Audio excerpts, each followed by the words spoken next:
What's going on, my broskiis? My name is Toadski, back again, here to bring you guys yet another One Piece Treasure Cruise video. And today 13.4.1 actually went live a little bit earlier than we were expecting. We were expecting it to finish at 1 AM Eastern time, but it actually finished at midnight, which is dope. So we're able to log in, check out all the information, and while we kind of expected there really not to be a lot of information, and if you actually go to the notice board and you go to the important tab, obviously there's not a lot of stuff. The new icon is just the old icon we had before New Year's. The adding of item rates for power up is interesting, and we'll probably touch up on that very briefly. Error fixes and minor fixes, like there's really not a lot here, but they actually gave us a bit of additional news here, as we've got a lot to talk about. So first of all, the pirate level achievement packs are now live. Now, in order to see them in the shop, you have to complete a quest one time, and then they should show up in your shop, and this is pretty cool. So basically, depending on what your pirate level is on your account, you get these special gem packs that you can purchase, and they actually have some really cool stuff. However, you have to be careful because they only appear for 48 hours. So you have to be very careful and, determine, if you can actually do it or not. It is a bit of a shame they only give you 48 hours for you actually to buy them, but some of these packs are really good. I don't have the exact prices for you guys, but I know that the prices are very generous for what they give you. So you got this one for 15 gems, 20 gems, and obviously the higher your pirate level, the better gem packs that you can get. Now, the really interesting thing here is they've actually slightly updated them with some new items. So if you have a look at the bottom pack here, you can get 10 of these Triumph Rumble Scrolls. So we can actually check out what they are. If we go over to the shop, we can get a little bit of a taste as to what they're talking about. This new item is like we've seen the rainbow scrolls before, but yeah, it gives you 50,000 Rumble EXP for a character, which is cool. So you can basically use it on anything. It gives you a ton of Rumble EXP, which is really good to see. But that's obviously happening, so you can go ahead and purchase those if you want. You can conserve those gems for the global anniversary, or conserve them for the anniversary that comes out in May, the 10th anniversary, which we know is going to be big. Now, they've also added some stuff for new bounty related stuff. So when you log in, I actually got 5 gems for getting for Chopper's bounty, which was like the post Wano bounty for Chopper. I exceeded it, and then I was able to get 5 gems, which is cool, but they've added a couple of more, which is dope. Yeah, it says after version 13.4.1, new bounty missions such as Straw Hats after leaving the land of Wano have been added. So that's really cool. So more gems for free is always a good thing, right? No problems at all.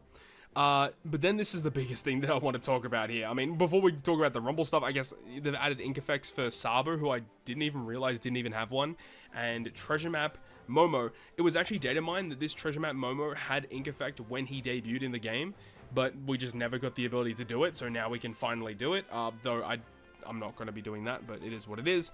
But the fact that they've buffed Rumble characters, this is nuts, because they've done the unthinkable. So we pretty much know that one of the least valuable banners in One Piece Treasure Cruise is Rumble banners, because usually the characters, while yes, they're relatively good for Rumble, usually the characters are not like the best units ever in Pirate Rumble. Usually the specials are really weak, the Rumble abilities are weak, they don't have really good synergies with anything in the game, and while the characters, like the Rumble rare recruits, some of them are good, some of them are hit or miss. You got characters like Pell, King, and stuff who are just like god tier units, and then you got other ones like, some of those guys from the Roger Pirates, like Sambal and whatever the hell his name is, or, they've had some really bad ones in the past. What they have done here is wild. So this is a buff for, like a blanket buff for all Rumble legends in the game.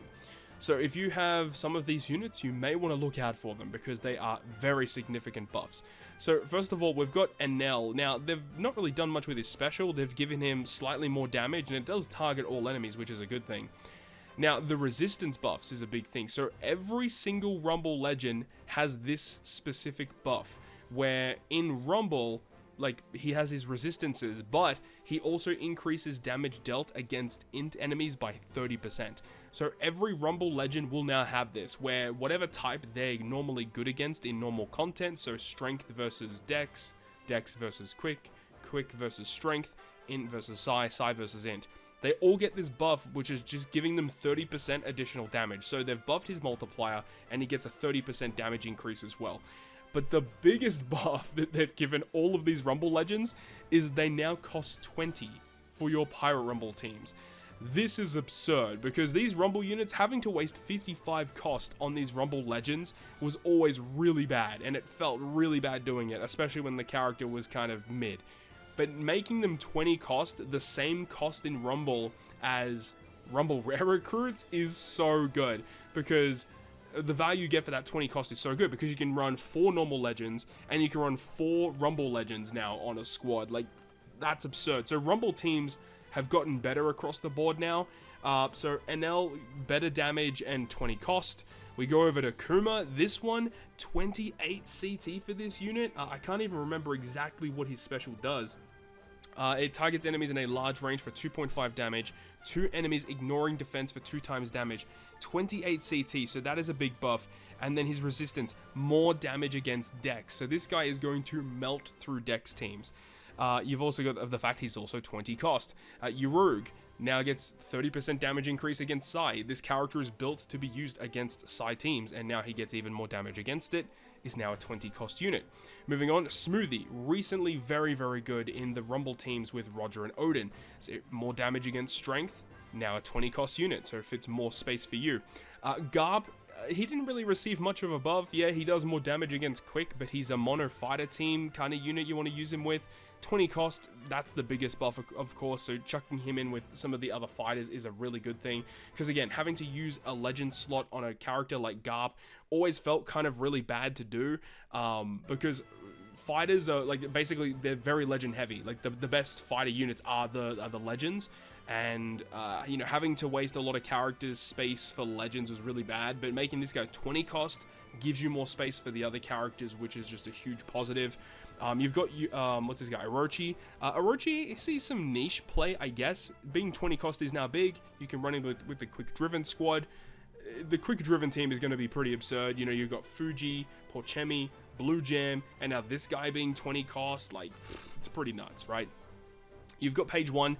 Arguably one of the worst Rumble Legends to ever debut. They have buffed his special, but it's not really that much of a buff. He still does the same thing, but he now gives you the ability to target 3 enemies instead of 2, I guess is okay. And of course, more damage versus Dex, and he becomes a 20 cost character. So the fact that he now is 20 cost may give him credence into him being used in Rumble, potentially. Maybe. Apu, this is a huge one. This guy becoming now 20 cost and more damage against Psy. Again, you're supposed to use him against Psy teams in the first place. What an absolute beast. This guy is amazing. I don't have this unit yet. Would love to get him for Rumble. We have Ivankov getting a slight damage increase from 1.5 to 2.5 damage, which is pretty good.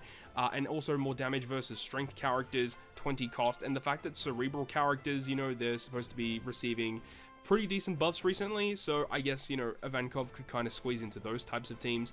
You're just absolutely skipping there, but we've got the Kawamatsu.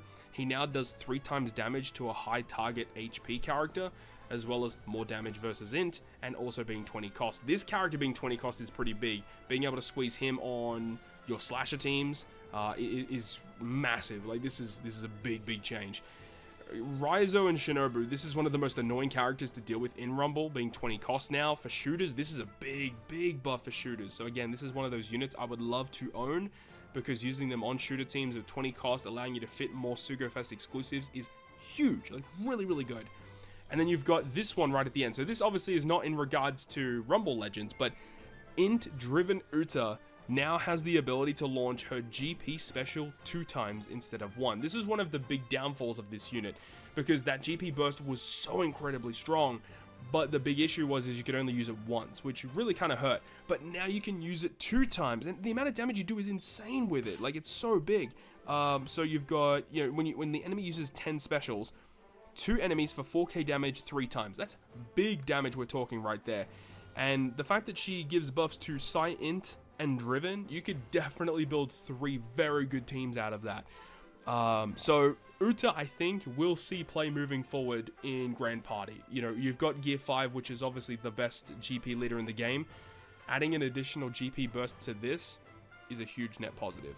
So big Rumble buffs across the board. Let me know your thoughts and opinions. Which of these Rumble legends are you most excited for to receive these buffs? I think Enel's buff is really cool. I think Kawamatsu's is interesting for slasher teams, and Garp for fighter teams is super interesting. But I think Apu is getting a huge dub out of this. I think Orochi's getting a huge dub out of this. And obviously shout out to Uta for the GP buffs. So with the version 13.4.1 update, they also gave us a bit of info in regards to the item chances for certain things occurring. Now, a lot of people saw these numbers and thought it was kind of a meme and wasn't legit. Maybe they buffed the numbers with the 13.4.1 update, we will see. But just giving you a brief overview, the chance of super success appearing is 1 in 10, 10% chance. This seems about right. Sometimes it feels a lot lower than that. So that's cool, you know, 10% chance to get that confirmed. And then it does say, like, depending on event campaigns, this can increase. Now, it says that apparently the chance of getting a skill up is 36%. This seems somewhat accurate in my opinion. Obviously, if you use an exact duplicate of a character or a guaranteed skill up book, it's 100%. But, you know, if you use one of those skill books that's a silver one, it's not guaranteed, 36% blanket, okay? Makes certain sense there. Next is in regards to potential abilities. Apparently, the chance for a tablet to work is 30%. Now, I will say, this does not feel right. I feel like it's definitely around 20%. 30%, I don't know. That's what they say. Hey, that's what they're saying. I don't know if I agree with that one, but hey, that's what the numbers are saying right now to us in-game. But 30%, that's a chance of tablets working. Of course, if you've got the golden tablets, Rush, Final Tap, Super Tandem, they're guaranteed. And then you've got for support levels, so you've got the low support medals is 10% chance, 30% chance for the medium one, and 100% chance for the gold ones. I feel like this is also relatively accurate, but I feel like the middle one being 30%, I don't know if I agree with that one. I don't know if I agree with it. That's what it says, right? But it feels like 10% for the first one makes sense. I agree with that. Guaranteed for the other one. But 30% chance for the middle one, sometimes it feels better than that. Sometimes it does feel a lot worse than that. It can be pretty random, you know? But that's RNG. And then it does talk about the nuances of when you feed forbidden tomes to characters. Like if you have, you know, none of them, you get like you get 10 powers, 10% chance, but then depending on how many of each power you have, it obviously scales differently. It's weird. Usually when I feed characters, I just feed 50 tomes and then choose the ones that I want. It just makes things a lot easier considering how many forbidden tomes we actually receive in the game.